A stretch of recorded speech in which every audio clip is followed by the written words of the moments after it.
एक घने और हरे भरे जंगल में तरह तरह के जानवर रहते थे। उसी जंगल का राजा था एक ताकतवर शेर। वो बहुत बहादुर था, लेकिन साथ ही बहुत घमंडी भी। उसे लगता था कि जंगल में उससे ज्यादा ताकतवर कोई नहीं। उसी जंगल में रहता था एक हाथी, बड़ा, शांत और समझदार। हाथी बहुत ताकतवर होने के बावजूद कभी अपनी शक्ति का घमंड नहीं करता था। वो हमेशा सबकी मदद करता और शांति से रहता। एक दिन शेर जंगल में घूमते घूमते जोर से दहाड़ा और बोला, मैं इस जंगल का राजा हूँ। मेरी ताकत के आगे कोई टिक नहीं सकता। सभी जानवर डर गए, लेकिन हाथी शांति से खड़ा रहा।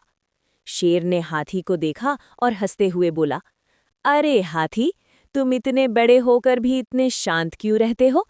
क्या तुम्हें अपनी ताकत का घमंड नहीं? हाथी मुस्कुराया और बोला, ताकत का सही इस्तेमाल करना ही असली समझदारी है शेर राजा। शेर को ये बात बिल्कुल पसंद नहीं आई। वो गुस्से में बोला, अगर तुम इतने समझदार हो तो मेरे सामने अपनी ताकत दिखाओ। हाथी कुछ नहीं बोला और चुपचाप वहां से चला गया। कुछ दिनों बाद जंगल में भयानक आग लग गई। आग तेजी से फैलने लगी। सभी जानवर इधर-उधर भागने लगे। शेर भी डर गया, क्योंकि आग उसके गुफा की ओर बढ़ रही थी।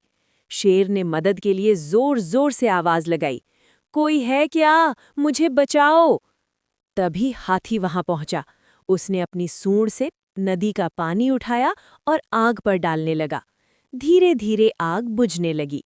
हाथी ने कई बार पानी डालकर शेर की गुफा और जंगल के उस हिस्से को बचा लिया। शेर शर्मिंदा हो गया। वो हाथी के पास आया और बोला, हाथी भाई, आज तुमने मेरी जान बचाई। मुझे माफ कर दो। मुझे समझ आ गया कि सिर्फ ताकत से नहीं, समझदारी और दया से ही कोई सच्चा राजा बनता है। हाथी ने कहा, गलती समझ लेना ही सबसे बड़ी समझदारी है। उस दिन के बाद शेर ने अपना घमंड छोड़ दिया और हाथी को अपना मित्र बना लिया। दोनों मिलकर जंगल की देखभाल करने लगे। जंगल फिर से खुशहाल हो गया। सीख: घमंड इंसान को कमजोर बनाता है। सच्ची ताकत समझदारी, दया और मदद में होती है।